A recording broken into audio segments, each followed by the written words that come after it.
Sri Aurobindo's Savitri, a legend and a symbol. Book 3, the Book of the Divine Mother. Canto 3, the House of the Spirit and the New Creation. A mightier task remained than all he had done.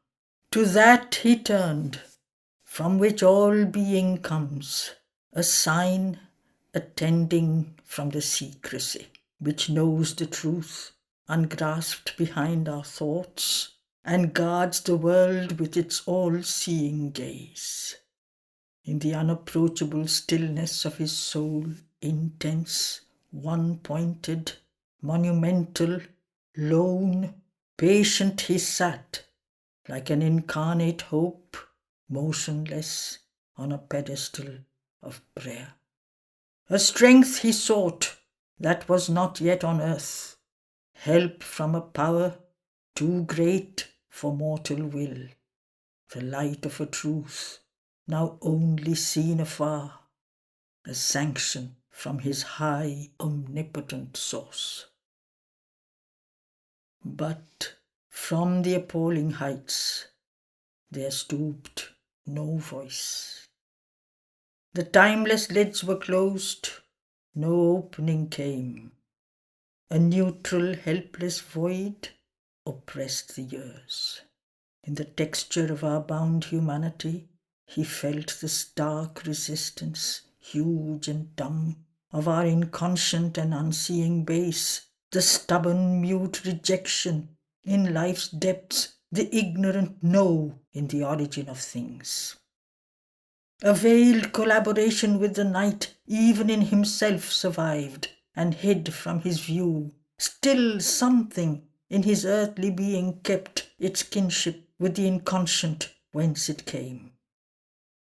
A shadowy unity with the vanished past, treasured in an old world frame, was lurking there, secret, unnoted by the illumined mind, and in subconscious whispers and in dream still murmured at the mind's and spirit's choice. Its treacherous elements spread like slippery grains, hoping the incoming truth might stumble and fall. And old ideal voices wandering moaned and pleaded for a heavenly leniency to the gracious imperfections of our earth and the sweet weaknesses of our mortal state. This now he willed to discover and exile, the element in him betraying God. All nature's recondite spaces were stripped bare, all her dim crypts and corners searched with fire, where refugee instincts and unshaped revolts could shelter find in darkness sanctuary against the white purity of heaven's cleansing flame. All seemed to have perished that was undivine, yet some minutest dissident might escape, and still a centre lurk of the blind force. For the inconscient too is infinite. The more its abysses we insist to sound, the more it stretches endlessly. Then, lest a human cry should spoil the truth, he tore desire up from its bleeding roots and offered to the gods the vacant place. Thus could he bear the touch immaculate. A last and mightiest transformation came. His soul was all in front, like a great sea, flooding the mind and body with its waves. His being spread to embrace the universe, united the within and the without, to make of life a cosmic harmony, an empire of the immanent divine.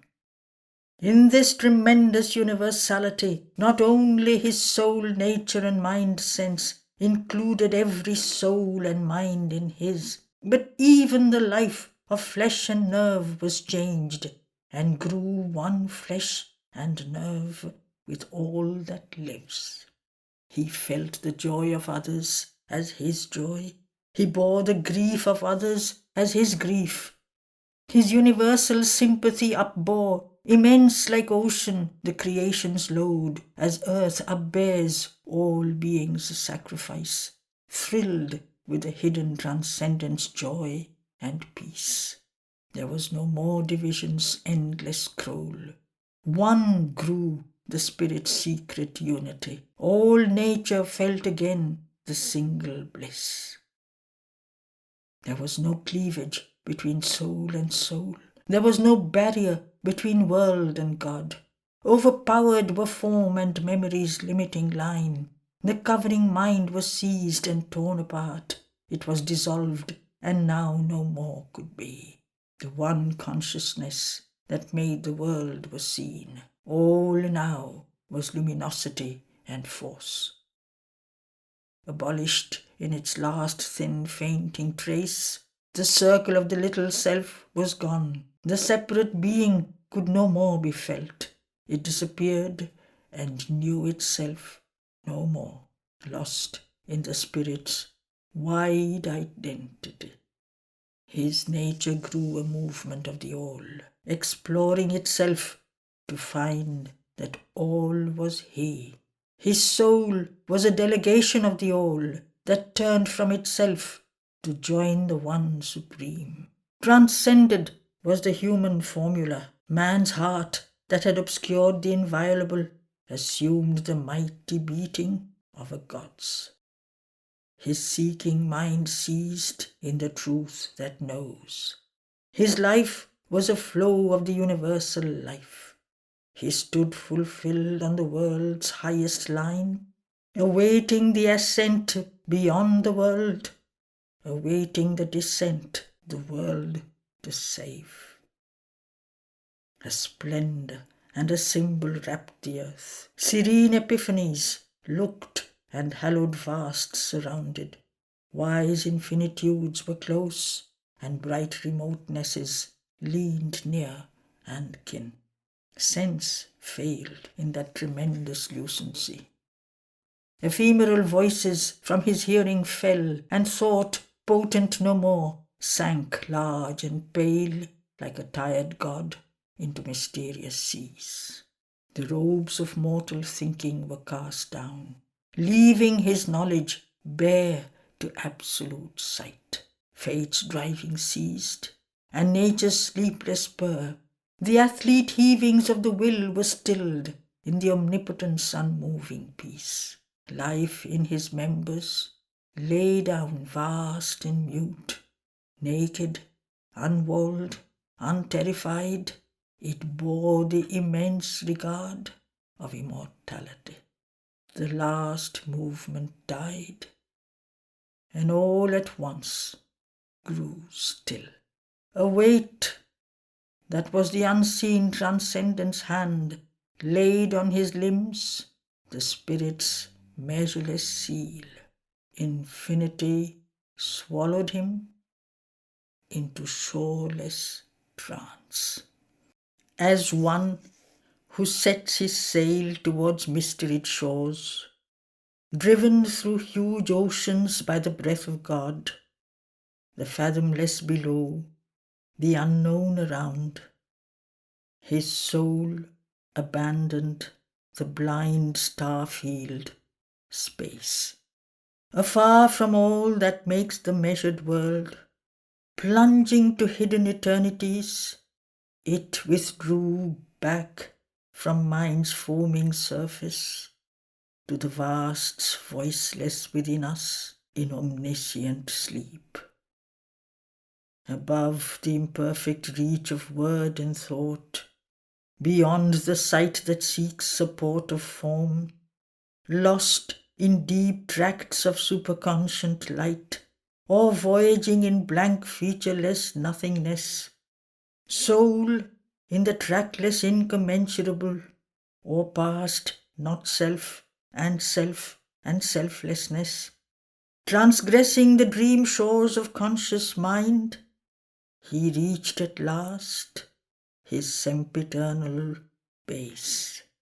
On sorrowless heights no winging cry disturbs. Pure and untouched above this mortal play is spread the Spirit's hushed, immobile air.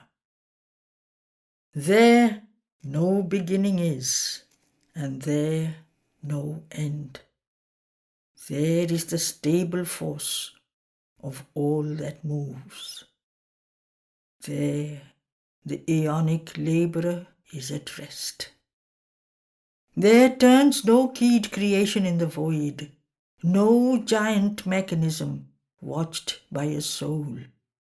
There creaks no fate-turned huge machinery, the marriage of evil with good within one breast, the clash of strife in the very clasp of love, the dangerous pain of life's experiment in the values of inconsequence and chance, the peril of mind's gamble, throwing our lives as stake in a wager of indifferent gods, and the shifting lights and shadows of the idea, falling upon the surface consciousness, and in the dream of a mute witness soul, creating the error of a half-seen world, where knowledge is a seeking ignorance. Life steps a stumbling series without suit, its aspect of fortuitous design, its equal measure of the true and false. In that immobile and immutable realm, find no access, no cause, no right to live. There only reigns the Spirit's motionless power, poised in itself through still eternity, and its omniscient and omnipotent peace. Thought clashes not with thought, and truth with truth. There is no war of right with rival right. There are no stumbling and half-seeing lives passing from chance to unexpected chance. No suffering of hearts compelled to beat in bodies of the inert in conscience make. Armed with immune occult unsinking fire, the guardians of eternity keep its law forever fixed upon truth's giant base, in her magnificent and termless home. There nature on her dumb spiritual couch, immutably transcendent, knows her source, and to the stir of multitudinous worlds assents unmoved in a perpetual calm. All-causing, all-sustaining and aloof, the witness looks from his unshaken poise, an eye immense regarding all things done.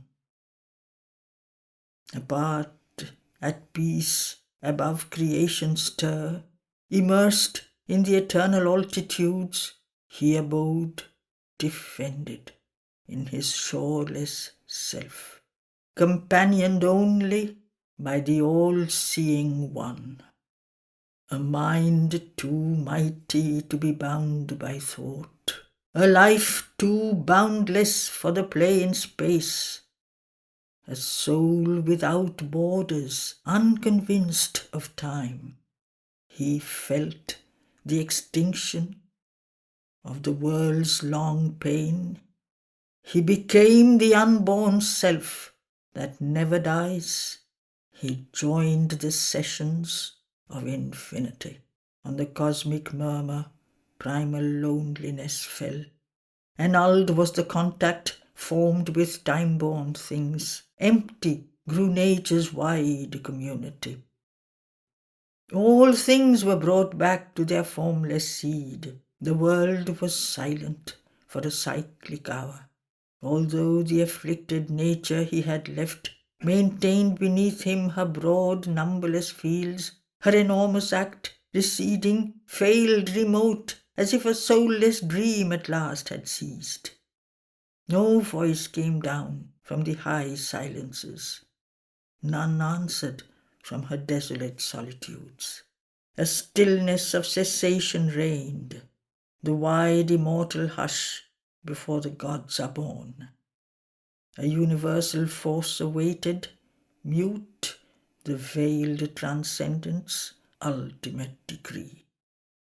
Then suddenly there came a downward look, as if a sea exploring its own depths. A living oneness widened at its core and joined him to unnumbered multitudes. A bliss A light, a power, a flame white love caught all into a soul immense embrace. Existence found its truth on oneness breast, and each became the self and space of all. The great world rhythms were heartbeats of one soul. To feel was a flame discovery of God.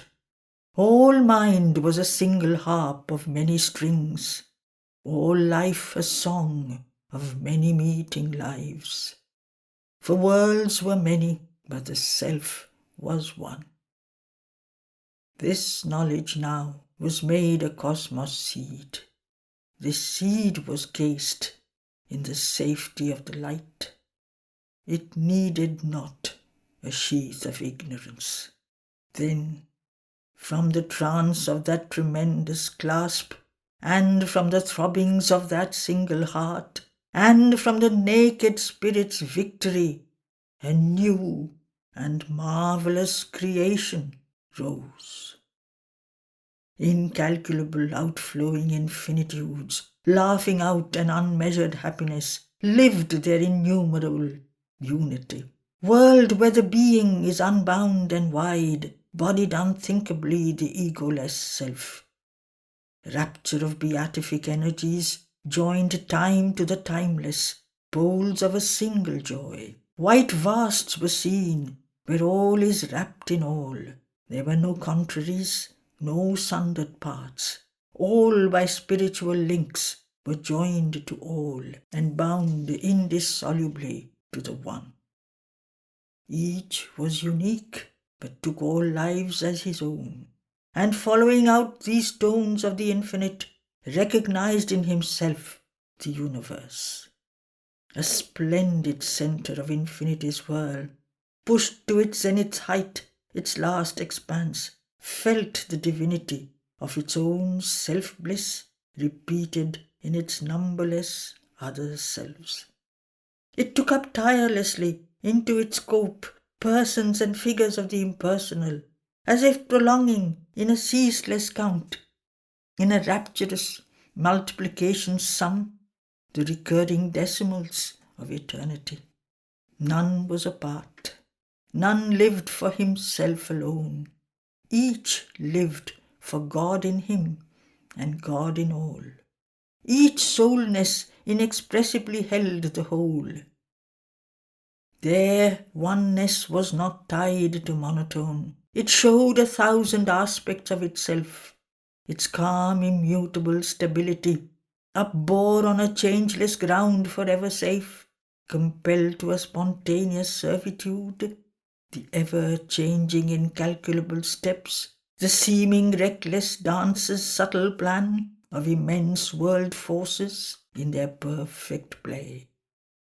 Appearance looked back to its hidden truth and made of difference oneness smiling play. It made all persons fractions of the unique, yet all were beings, secret integers. All struggle was turned to a sweet strife of love in the harmonized circle of a sure embrace. Identity's reconciling happiness gave a rich security to difference. On a meeting line of hazardous extremes, the game of games was played to its breaking point, where, through self-finding by divine self-loss, there leaps out unity's supreme delight, whose blissful undivided sweetness feels a communality of the Absolute. There was no sob of suffering anywhere. Experience ran from point to point of joy. Bliss was the pure undying truth of things. All nature was a conscious front of God. A wisdom worked in all, self-moved, self-sure. A plenitude of illimitable light, an authenticity of intuitive truth, a glory and passion of creative force.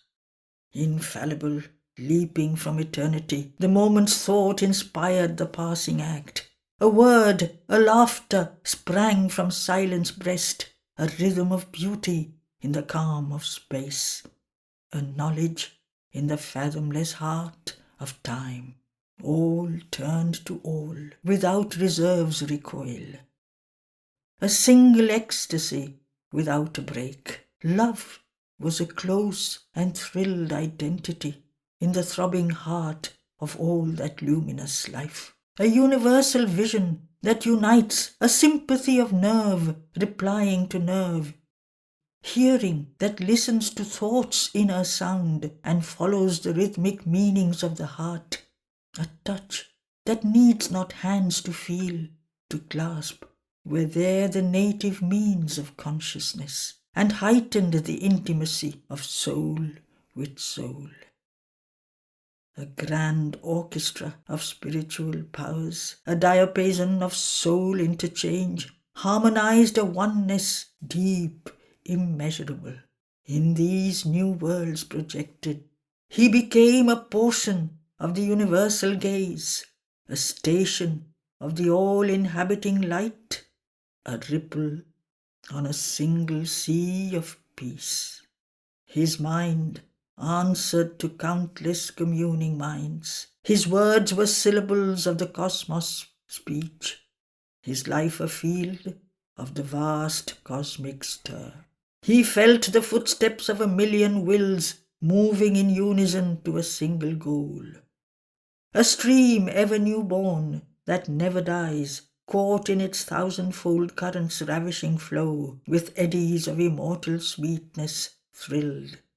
He bore, coiling through his members as they passed, calm movements of interminable delight, the bliss of a myriad myriads who are one.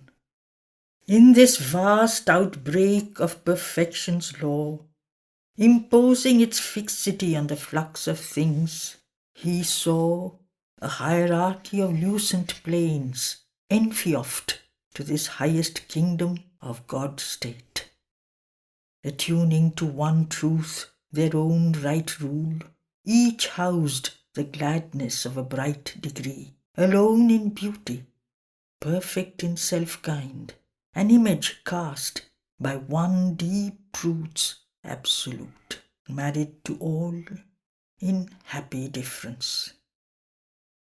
Each gave its powers to help its neighbour's parts, but suffered no diminution by the gift. Profiteers of a mystic interchange, they grew by what they took and what they gave. All others they felt as their own complements, one in the might and joy of multitude. Even in the poise where oneness draws apart to feel the rapture of its separate selves, the soul in its solitude yearned towards the all, and the many turned to look back at the one. An all-revealing, all-creating bliss, seeking for forms to manifest truths divine, aligned in their significant mystery, the gleams of the symbols of the ineffable, blazoned like hues upon a colourless air, on the white purity of the witness soul. These hues were the very prism of the Supreme, his beauty, power, delight, creation's cause. A vast truth consciousness took up these signs, to pass them on to some divine child heart that looked on them with laughter and delight, and joyed in these transcendent images, living and real as the truths they house. The Spirit's white neutrality became a playground of miracles, a rendezvous for the secret powers of a mystic timelessness. It made of space a marvel house of God. It poured through time its works of ageless might, unveiled, seen as a luring, rapturous face, the wonder and beauty of its love and force.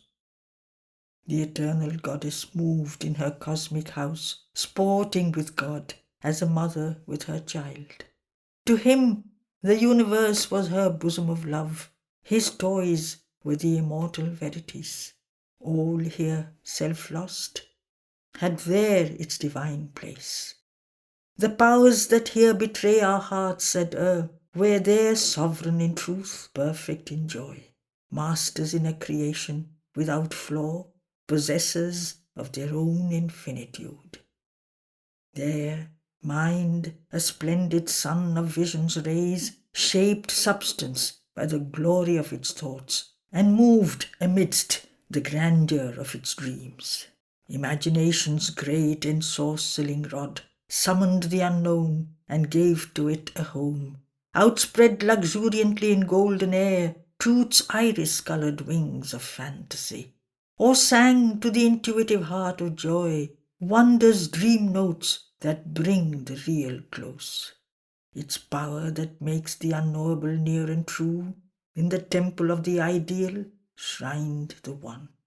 It peopled thought and mind and happy sense, filled with bright aspects of the might of God and living persons of the One Supreme, the speech that voices the ineffable, the ray revealing unseen presences, the virgin forms through which the formless shines, the word that ushers divine experience, and the ideas that crowd the infinite.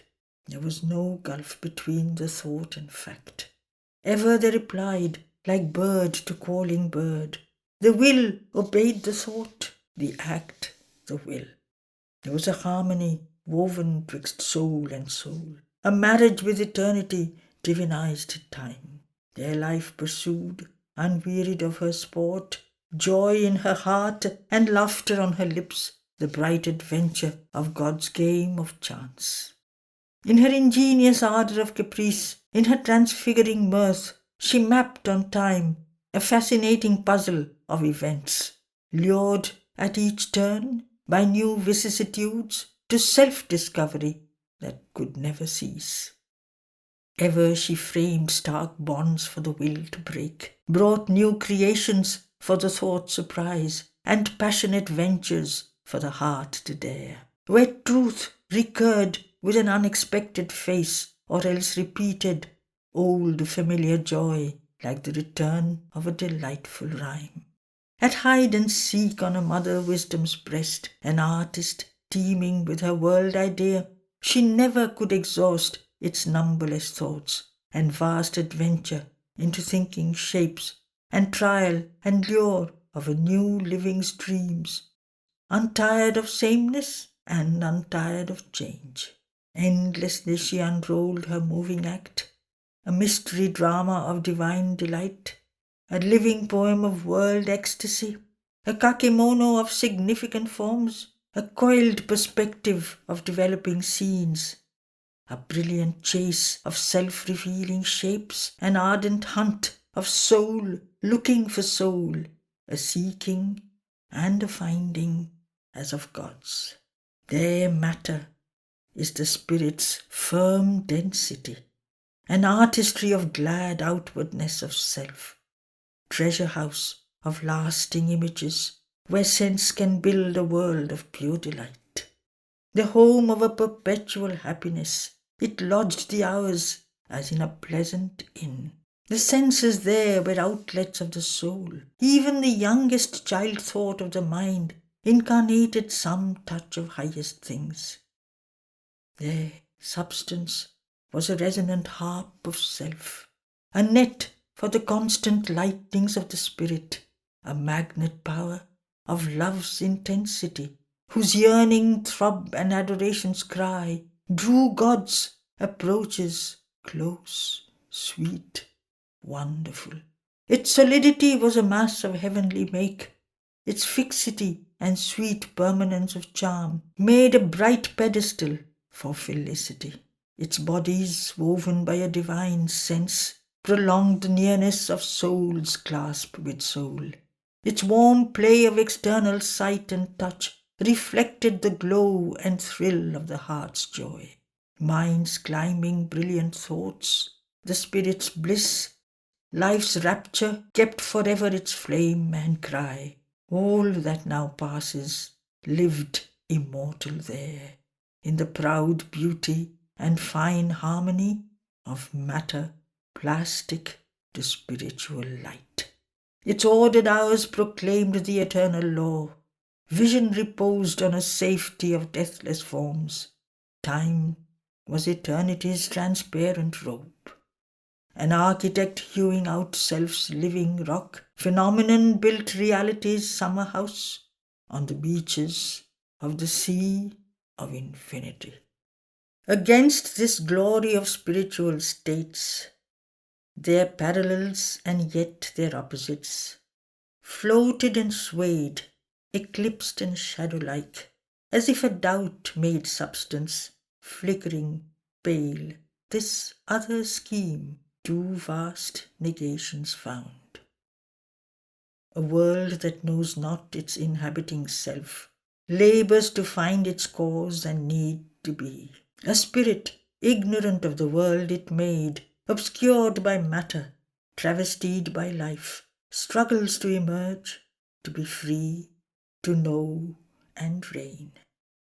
These were close tied in one disharmony, yet the divergent lines met not at all.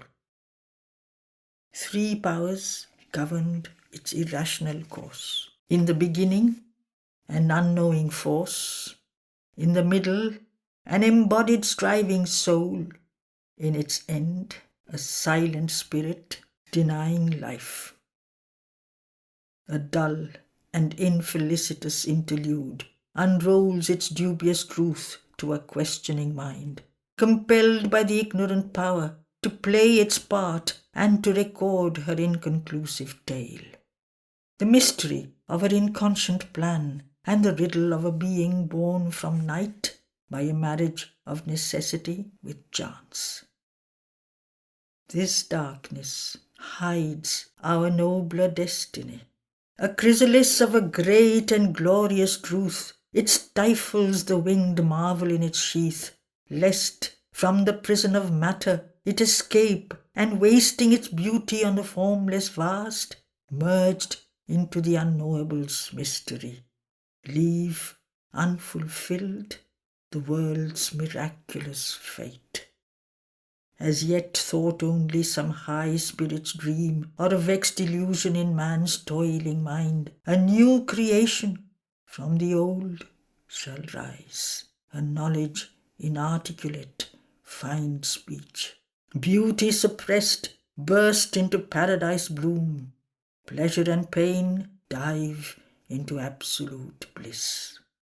A tongueless oracle shall speak at last, the superconscient conscious grow on earth, the eternal's wonders join the dance of time. But now all seemed a vainly teeming vast, upheld by a deluded energy to a spectator, self-absorbed and mute. Careless of the unmeaning show, he watched, regarding the bizarre procession pass, like one who waits for an expected end. He saw a world that is, from a world to be. There he divined, rather than saw or felt, far off upon the rim of consciousness, transient and frail, this little whirling globe, and on it left, like a lost dream's vain mould, a fragile copy of the spirit's shell, his body, gathered into mystic sleep. A foreign shape it seemed, a mythic shade. Alien now seemed that dim, far universe. Self and eternity alone were true. Then memory climbed to him from the striving plains, bringing a cry from once loved cherished things. And to the cry, as to its own lost call, a ray replied from the occult supreme. For even there the boundless oneness dwells, to its own sight unrecognizable. It lived, still sunk in its own tenebrous seas, upholding the world's inconscient unity, hidden in matter's insentient multitude. This seed self, sown in the indeterminate, forfeits its glory of divinity, concealing the omnipotence of its force, concealing the omniscience of its soul, an agent of its own transcendent will. It merges knowledge in the inconscient deep. Accepting error, sorrow, death and pain, it pays the ransom of the ignorant night, redeeming by its substance nature's fall. Himself he knew, and why his soul had gone into earth's passionate obscurity to share the labour of an errant power, which, by division, hopes to find the one. Two beings he was, one wide and free above, one struggling, bound, intense, its portion here. A tie between them still could bridge two worlds. There was a dim response, a distant breath. All had not ceased in the unbounded hush. His heart lay somewhere, conscious and alone, far down below him, like a lamp in night. Abandoned it lay, alone, imperishable, immobile, with excess of passionate will. His living, sacrificed and offered heart, absorbed in adoration mystical, turned to its far-off fount of light and love. In the luminous stillness of its mute appeal, it looked up to the heights it could not see. It yearned from the longing depths it could not leave.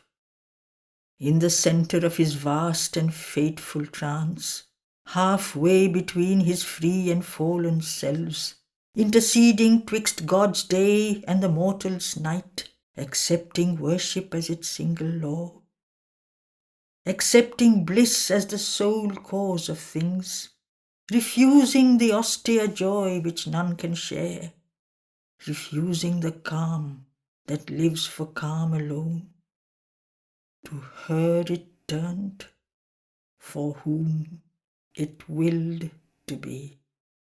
In the passion of its solitary dream, it lay like a closed, soundless oratory, where sleeps a consecrated argent floor, lit by a single and untrembling ray, and an invisible presence kneels in prayer.